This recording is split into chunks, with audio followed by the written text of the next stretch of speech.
Habang narito siya, ipinaalam ng Gold Adventurer kay Red na ang misyon ay nailipat na at kailangan niyang ihanda ang kanyang partido para sa Goblin Raid ngayong gabi. Ang mga tao sa nakapalibot na maliliit na nayon ay nagsimulang mabalisa, kaya ang paghahanap ay naging apurahan. Si Nomia mismo ang makikisabay. Ito ay medyo isang abala para sa partido ni Red, bagaman, kagagaling lang nila sa isang quest. Pagkatapos ng lahat, ang isang nabigo sa oras na yun, si Nomia ay walang oras upang makipagtalo pa. Makikita na lang niya ang partido mamayang gabi. Hindi pa nga nakakaligo si Red at pinapatawag na sila sa isang urgent na trabaho. Magagawa lang niyang isumpa ang Guildmaster Franz sa pagtrato sa kanya at sa kanyang partido bilang isang go-to-pon pagdating sa mga misyon. Kung ito ay nangyayari, alinman sa paraan, maaari rin siyang tumawid sa OP newbie upang matuto sa trabaho. Baka gumalaw siya na parang batang masama ang porma at palpak na estilo ng pakikipaglaban. Hindi kailanman ginagamit ang kanyang kalasag, ngunit ang lalaki ay may hindi may kakaila na kapangyarihan ng apoy. Lubog na ang araw at pumalit na ang maliwanag na buwan. Si Ran ay tumatakbo ng solo. Hindi niya maisip kung bakit napakabigat ng kanilang supply backpack. Natuwa lang si Lomi doon. At least alam nila na si Gull ay buhay pa rin batay sa mga sariwang track sa lupa. Ngunit kailangan nila ng mga armas pagkatapos mawala ang lahat ng daggers ni Rand. Tiyak na hindi niya maaaring panghawakan ang mga goblins, ngunit ang kanilang mga numero ay hindi na kinuha ng basta-basta. Ang kanyang mga string ay nangangailangan ng tao ng paggamit, at hindi niya nais na gamitin ang lahat ng ito bago sila magkita ni Gull mula sa kung nasaan man siya. Sa ngayon, ang tanging magagawa lang nila ni Lomi ay ipagpatuloy ang pagsubaybay sa landas ng Goblin Gang. Mahaba na ang nalakbay ni Rand bit-bit ang heavy as hell na backpack. Hindi ito kasing dali ng kagaya ng kay Gull. Sa daan, si Lomi ay nagkataong nakakita ng isang kumikislap at makulay na uod sa daanan ng dumi. Ang manok ay hindi nagdalawang isip na sumugod para kumuha ng makakain. Makakakuha sana siya ng libreng hapunan kung hindi siya sinasadyang mabangga ng isang pamilyar na mukhang kwago na para sa parehong uod. Agad na nalikha ang isang tunggalian sa pagitan ng dalawang ibon. Batas ng gubat na makipagkumpetensya para sa iyong pagkain. Ang kwago ay handa na upang parisukat, gayon din si Lomi. Ang moldita na manok ay handang lumaban sa ngipin at kuko o tuka at talon para sa isang maliit na uod. Ang mga kakumpetensya ay mga ibon, ngunit sila ay nakikibahagi sa isang tunay na labanan na parang aso na walang mga patakaran. Sinimulan nila ang labanan sa isang iginuhit na palitan, at napilitan si Lomi na lumikha muna ng ilang distansya. Lumingon si Rand at nakita na lang niya ang kanyang manok na gumagawa ng anime slide. Ganoon din ang ginawa ng kwago. Mukhang napansin din ng grupo ng kwago ang nangyayari. Marami sila. Ang kanilang mapang-akit na lilang mga mata at matingkad na mga sulo ay nakatayo sa dilim. Kung iniisip mo na ang may-ari ng kwago ay ang pinuno ng duwende na brutal na sumalakay sa isang bayan ng tao, ilang sandali lang ang nakalipas, tama ka. Ang baliw na duwende na may M-scar sa mukha ay kilala bilang si Hades, isang shaman goblin. Ang kanyang kwago ay pinangalan ng Perry. Ano ang buong pangalan ni Perry? Tanong niya. Ito ay perpekto lamang, isang kwentenil, at tinitingnan niya ang manok at ang dark elf bilang mga peste. Isang damit at tumakbo. Nag-alala si Ran para sa kanyang Illuminada Ensenata, kumaway lang sa kanyang amo, na sinasabing ayos lang siya. Sa wakas ay nakita ni Ran na ngayon lang sila nakatagpo ng ibang grupo ng mga duwende. Si Goblin Shaman, medyo paparating na si Hades. Magalang pa niyang binati ang dark elf. Magandang gabi. Hindi nag-atubili si Rand na ihulog ang mabigat na bag para maghanda sa isang todo war sa isang patak ng sombrero. Bagamat nagkakahalaga ito ng 1 toneladang mana upang magamit, inilabas niya ang kanyang magic string upang maghanda para sa labanan.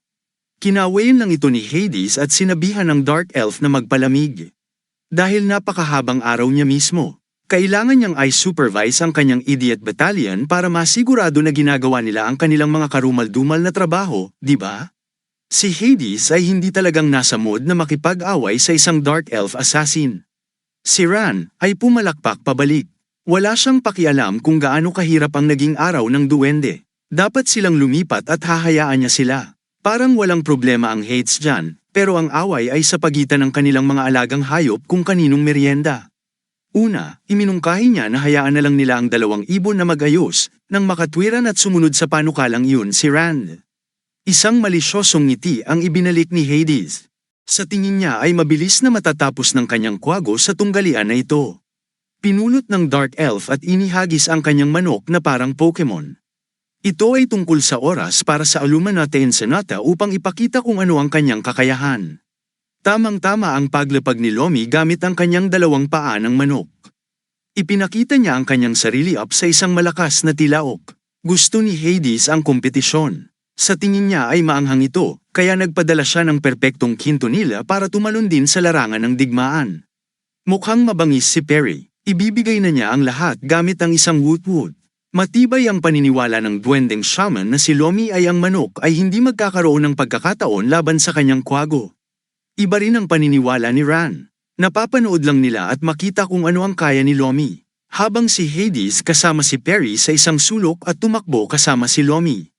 Ito ang labanang panghabang buhay. Sa panimula, inutusan ni Ran si Lomi na gumamit ng Feather Punch. Pumwesto ang manok sa isang runner position na malapit ng sumabog pasulong. At iyon lang ang ginawa niya. Inipit niya ang kanyang mga balahibo sa gilid upang makamit ang pinakamataas na bilis. Ang mga mata ni Lomi ay matatag na nakatutok sa kanyang kalaban sa gabi nang pumasok siya sa striking range. Pinalaki ni Lomi ang kanyang mga balahibo sa tila isang kamao. Ang suntok ng balahibo ay saktong dumapo sa mukha ng kwago. Ito ay isang malinis na hit na nagmumula sa itaas. Napakalakas at matindi nito na nabasag pa nito ang dumi kung saan nakatayo ang kalaban sa tingin ni Hades na hindi ito isang malaking bagay, kahit na naniniwala siya na ang kanyang Perry ay hindi matatalo ng isang masamang suntok ng ganoon kadali. At mukhang tama siya, nakatayo si Perry. Tinakbo niya ang suntok na yun na parang wala lang. Nakita ito ni Rand at agad na sinigawan si Lomi na umalis sa mapanganib na lugar na ito, ngunit maaaring uli na ang lahat dahil inutusan ni Hades si Perry na gamitin ang wind pump. Ngayon ay kinakampay ni Lomi ang kanyang mga pakpak uncontrollable sa hangin. Malinis na dumapo ang suntok niya, ngunit wala itong nagawang pinsala.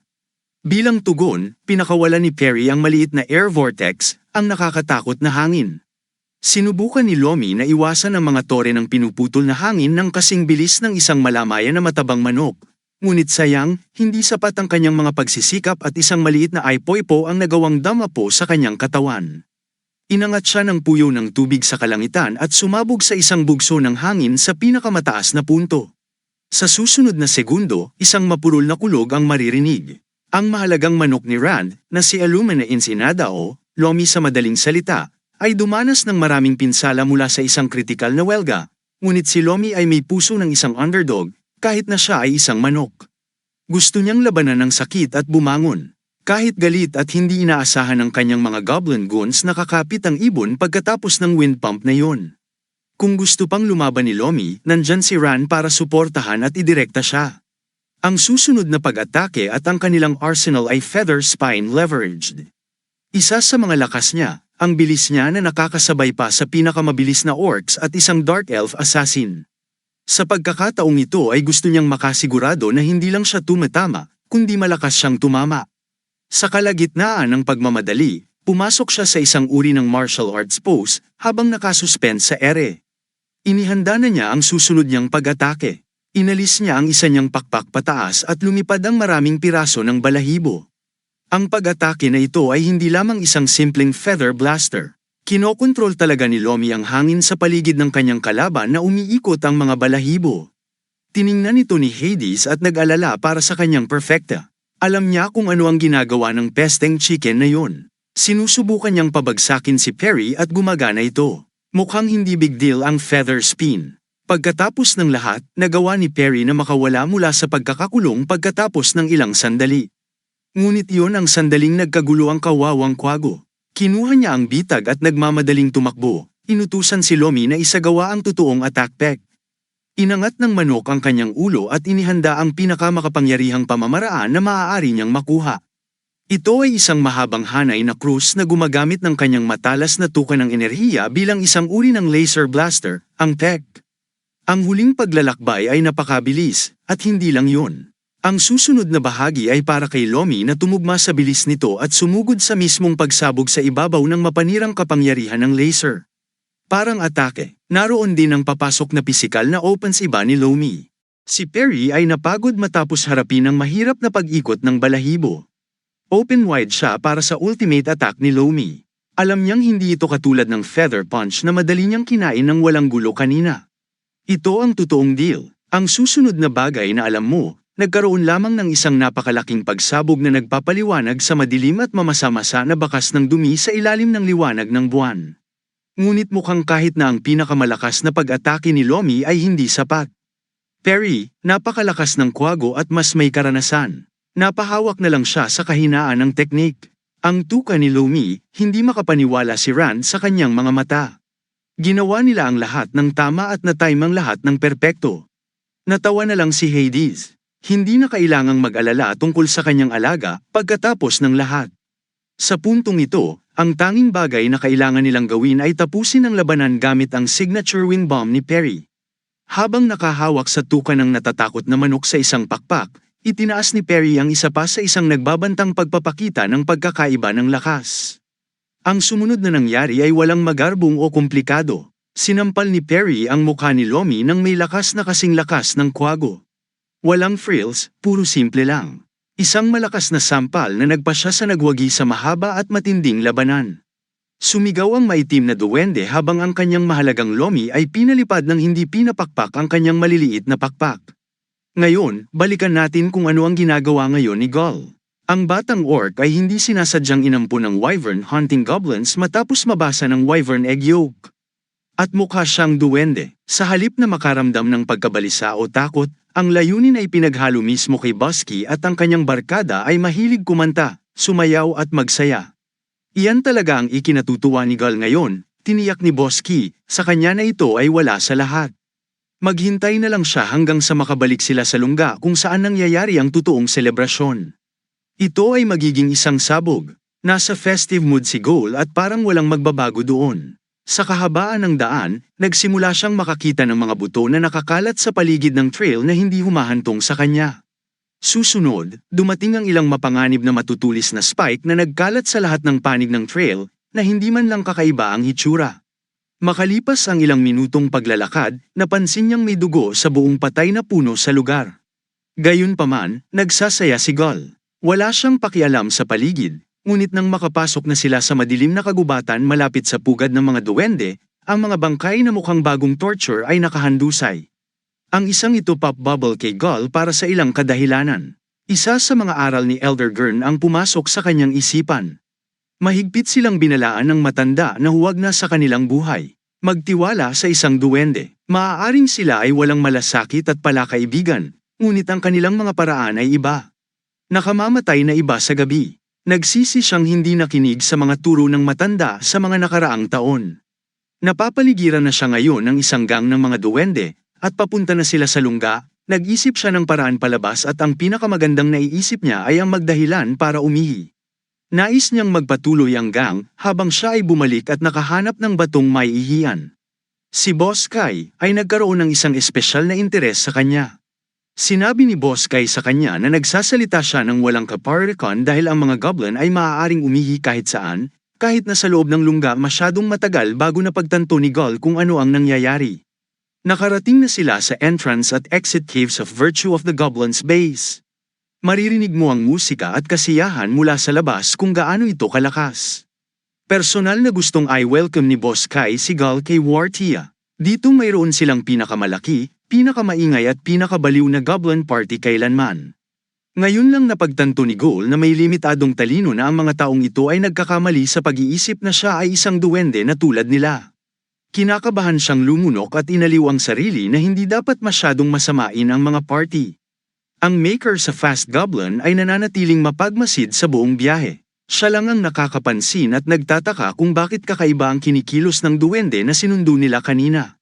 Pinangunahan ni Boss Kai ang layunin na pumasok sa pambungad na may exit sign.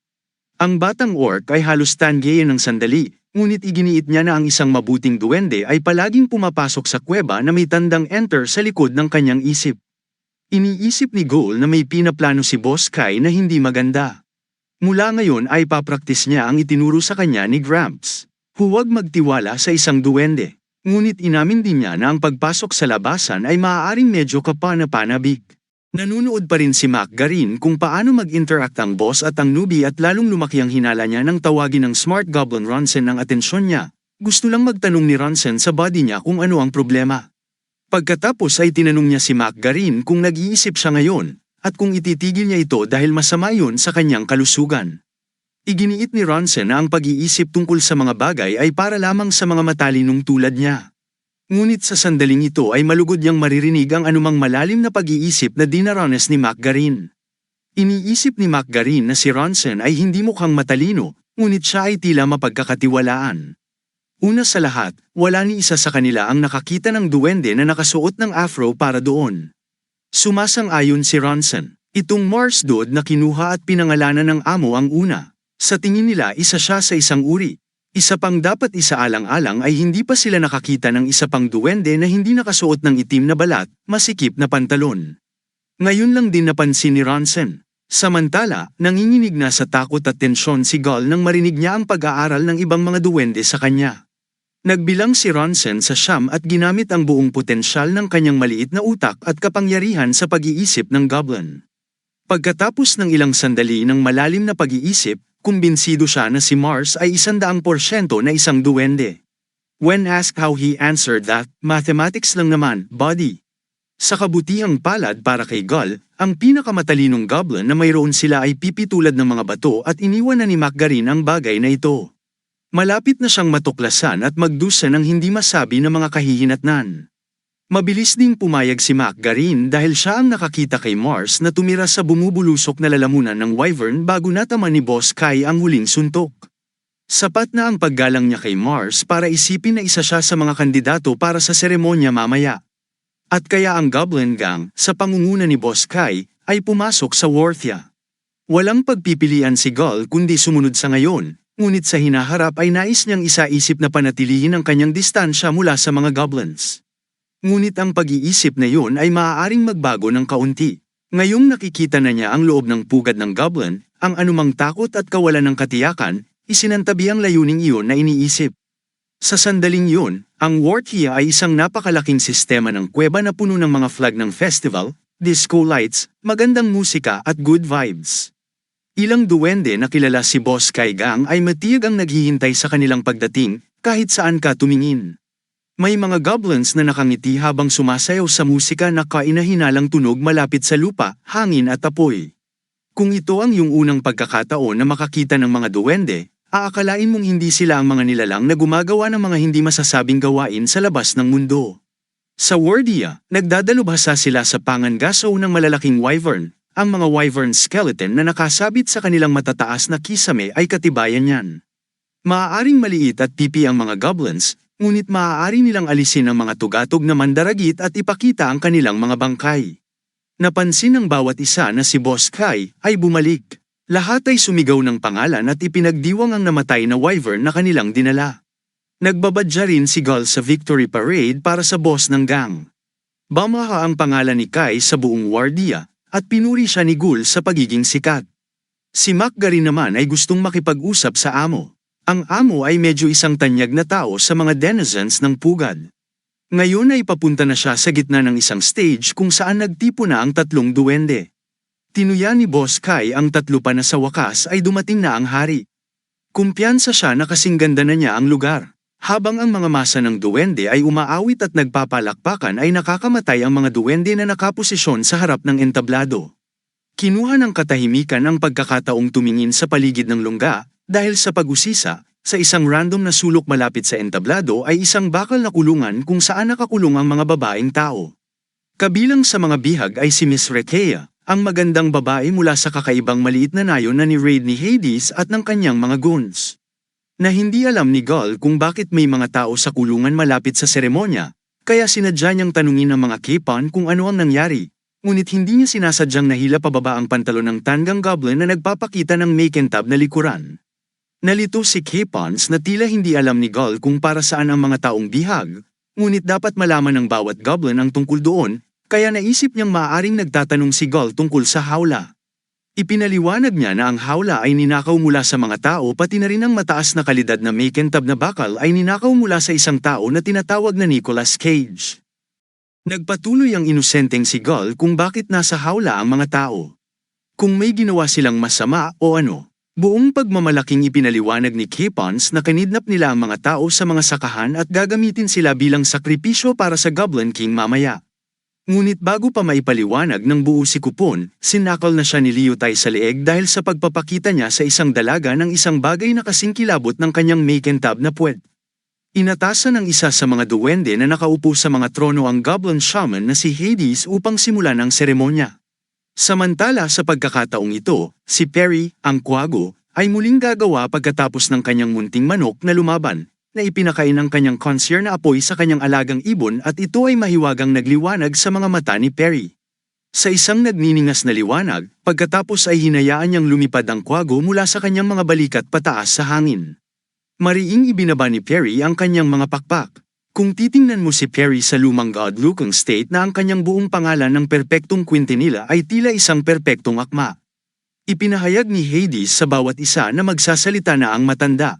Ang Goblin Elder na tinutukoy ay Keno. Siya ay isang masiglang matandang duwende na may tungkod, isang kakaibang kwintas, at isang malalim na pagmamahal sa pagkanta. Mukhang hindi pinahahalagahan ng mga nakababatang goblins ang kanyang pagkamusika sa trono, bagaman. Pagkatapos ay tumahimik si Keno at inilabas ang boses ng pagsasalita dahil gabi na ang pagdinig sa gabi. Ang anunsyo na yun ay yumanig sa buong salita mula sa itaas hanggang sa ibaba sa cheering at hype na nagmumula sa mga mamamayan ng Goblin. Ipinagpatuloy niya yon tuwing 25 taon. Ipinagdiriwang nila ang paggising ng isang bagong hari. At ngayon ang mahabang paghihintay para sa bagong monarko ay natapos na sa gabi. Nais iharap ni Keno ang 4 na kandidato para maging pinakamataas na pinuno ng mga goblins. Una ay, syempre, ang pinuno ng gang ng goblin na si Boss Kai. Ang bawat isa ay isang kinatawan mula sa 4 na gang na matagumpay na ahuli ng mga magagaling at malalakas na wyvern. Sumunod naman ay si Gobat. Bawat isa sa kanila ay jijisingan at pagpapalain ng dugo ng walang dungis na mga batang babae. Ngunit isang tunay na espesyal na kinatawan lamang ang makoronahan bilang bagong hari. Marahil ito ay magiging isang reyna dahil si Ayathi ang pangatlong kandidato. Naroon din si Nubek, isang goblin gang leader na may kakaibang lasa pagdating sa headdress. Sino ang magpapasya sa susunod na maghaharing hari? Ang tadhana ng mga kandidato. Magsisimula na sana ang seremonya, ngunit gusto ng Megara ng ayuno na tumayo ang matanda at maghintay. Galit na galit si Hades na ang isang bata at matapang na duwende ay maglakas loob na hamarang sa matanda sa gitna ng ritual, ngunit gustong marinig ng matanda kung ano ang sasabihin ng batang duwende. Hindi ito bahagi ng plano o tradisyon, kaya gustong tiyakin ni Hades kung sigurado ang matanda na si Keno ay tila isang masayang matandang lalaki na mahilig lang kumanta. Ngunit nang tawagan niya si Hades Snow White, ang matanda ay mukhang nakakatakot. Nagsalita at pinutol ang mga karapatan dahil sa tingin niya ay may isa pang kandidato na dapat isaalang-alang ng mga matatanda. Habang si Gull, na ang kanyang maputlang dilaw na itlog na natatakpan ang katawan at nakabush headdress ay nagpipandat lamang sa kanyang ilong nang narinig niyang parang may komosayon na nangyayari sa taas ng stage. Hindi niya alam na malapit na namang magbago ang buhay niya. Nais ni Elder Keno na bigyan ng pagkakataon ng batang si Macgarin na iharap ang kanyang kaso para sa pagdaragdag ng isa pang kandidato para sa seremonya ng Awakening. Nais lamang ni Hades na matapos ang ritual sa lalong madaling panahon, kaya hinimok niya ang mabilis na goblin na magsalita ngayon o magpakailanman ay mawala ng dila.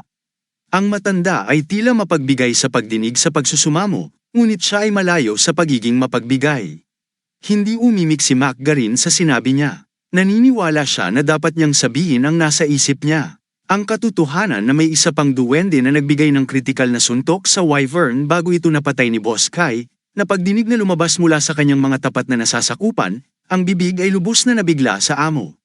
Pamatak ang curiosity ni Elder, kahit na gusto niyang malaman kung sino ang duwendeng sinasabi ni Macgarin ng mabilis.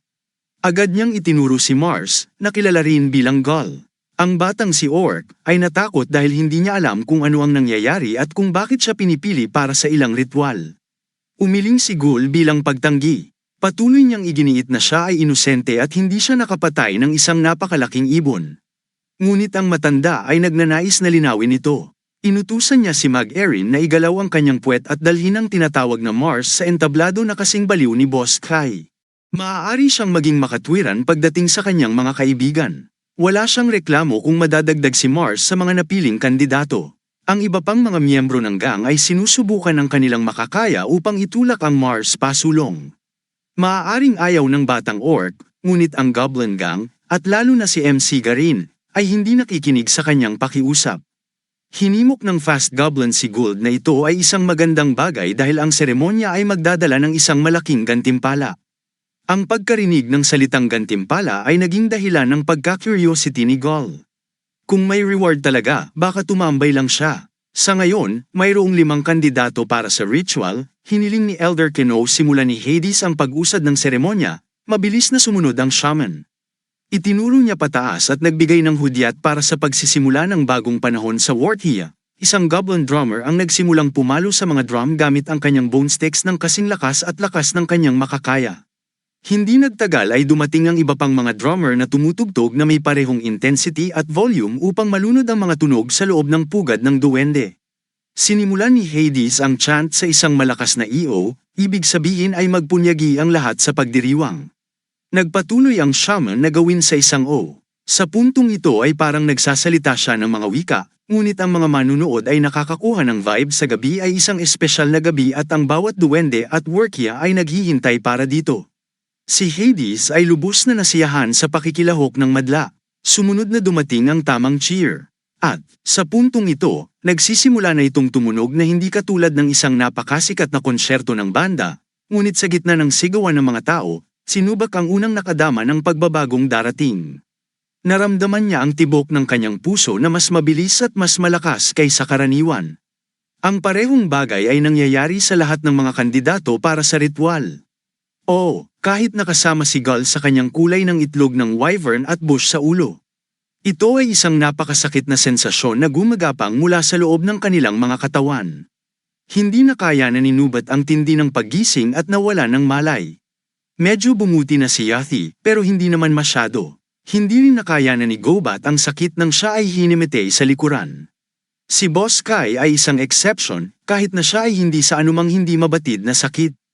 Kung tutuusin, parang nagmamahal siya sa bawat segundo nito. Ito ang tunay na paggising na pinapangarap ng mga duwende. Umupo siya sa gitna ng entablado caswall habang ang antas ng kanyang kapangyarihan ay umakyat sa isang nakakagulat na bilis. Tiniyak ni Boss Kai na siya ang magiging hari ng mga duwende sa pagtatapos ng mga karapatan. Pero parang may mas nakakabaliw na nangyayari sa tabi niya. Si Gull na tinatawag na Mars ay nahihirapan ding makayanan ang proseso. Ngunit sa kanyang kaso, tila mayroong higit na intensity at enerhiya kaysa sa karaniwang inaasahan ng isa. Nagpatuloy ito sa pag-akyat hanggang sa maapektuhan ng hangin sa paligid.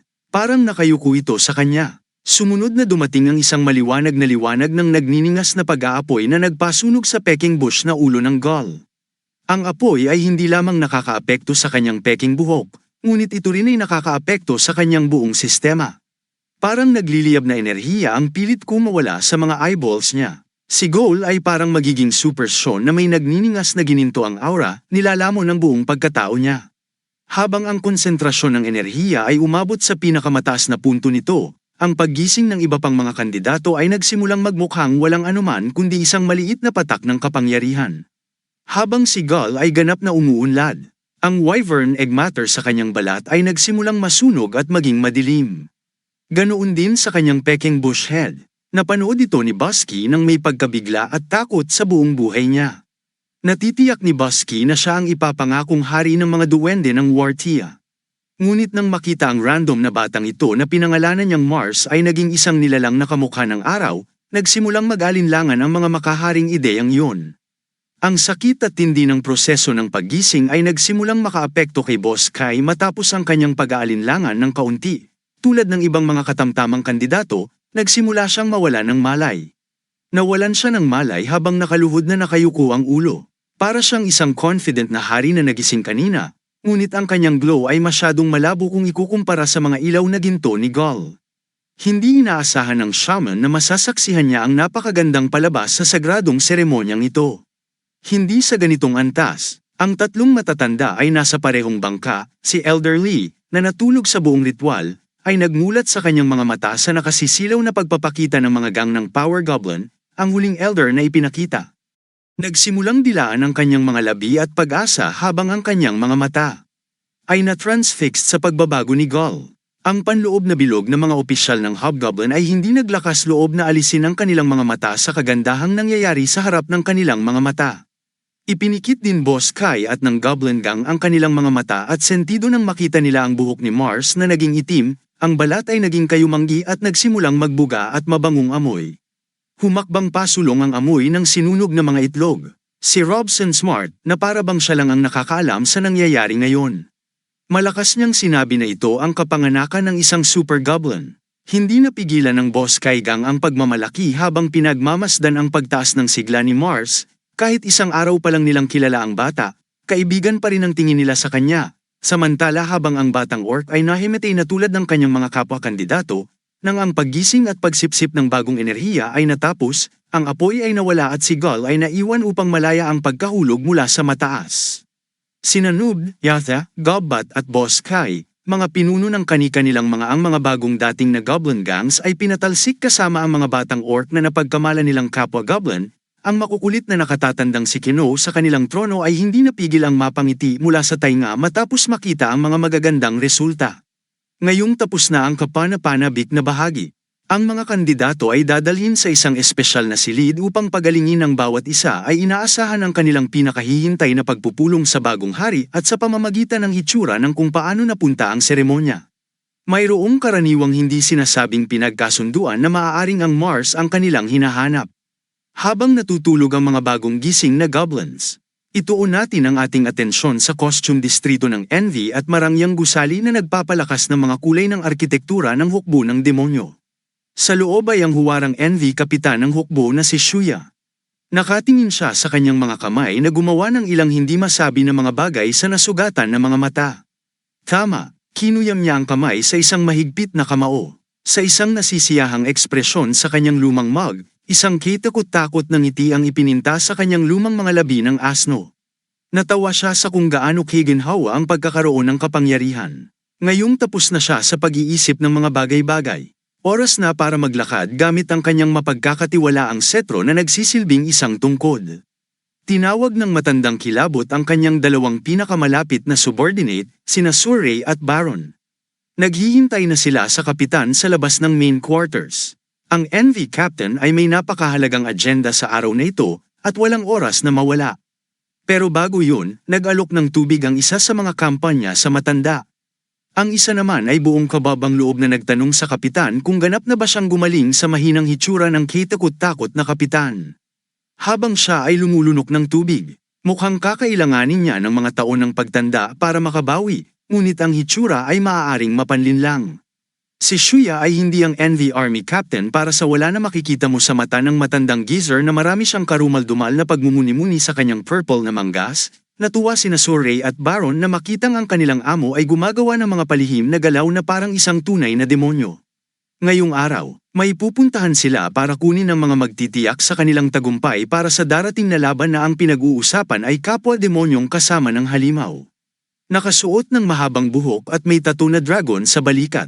Ang misteryosong figura na hinahanap ng Envy Kapitan ay matatagpuan sa Kiaputin, ang Wrath District, tulad ng kanilang credo ng galit, ang kanilang arkitektura at insignia na sumisigaw ng galit at kalupitan. Sa gitna ng kanilang punong tanggapan ay isang arena na napapadera ng matutulis na mga spike, ngunit ang mga naninirahan sa Chaputin ay mukhang isa lamang silang lahi ng demonyo.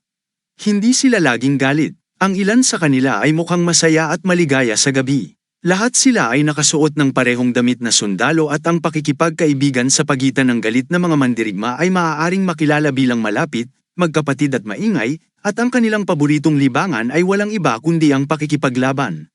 Mahilig silang makipag-away at manood ng mga away, buhay man o kamatayan, o katuwaan lang. Ito ang mga itinalagang manlalaban sa gabi.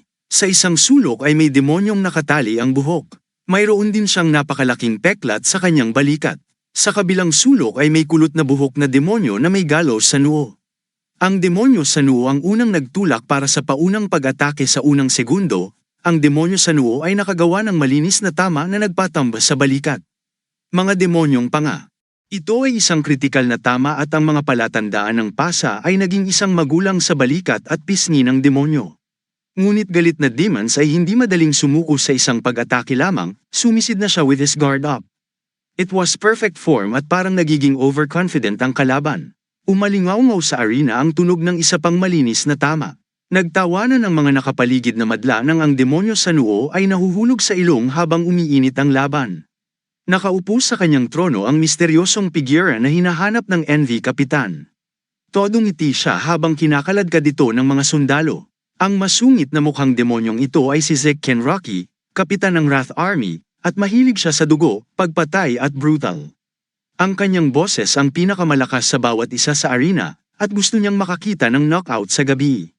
Mukhang makukuha na niya ang gusto niya sa laban na ito, habang ang demonyo sa noo ay tumalon sa hangin, habang naghahanda ng isang malakas na sipa.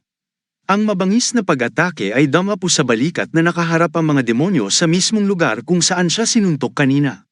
Sumabog ang sigawan mula sa mga nakapaligid na manonood. Hindi nakita ng balikat na demonyo ang buong lakas na sipa na yon. Sa sandaling yun, ang kapitan ng NV Army Shuya at ang kanyang mga subordinate na sina Surrey at Baron ay pumasok ng hindi ipinaalam. Hindi fan ang matanda sa magaspang na pabahay na nakadisplay sa harapan niya.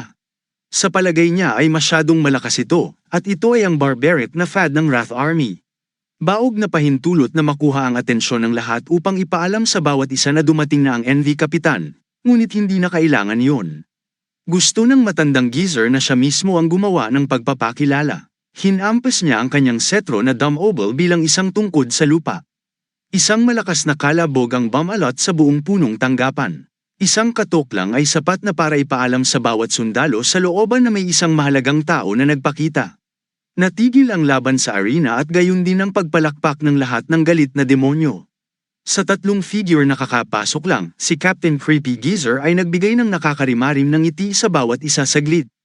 Pagkatapos ay sinundan niya ito ng isang magalang na pagyuko at isang parehong magalang sa mga galit na pagbati sa babae at mga ginoo.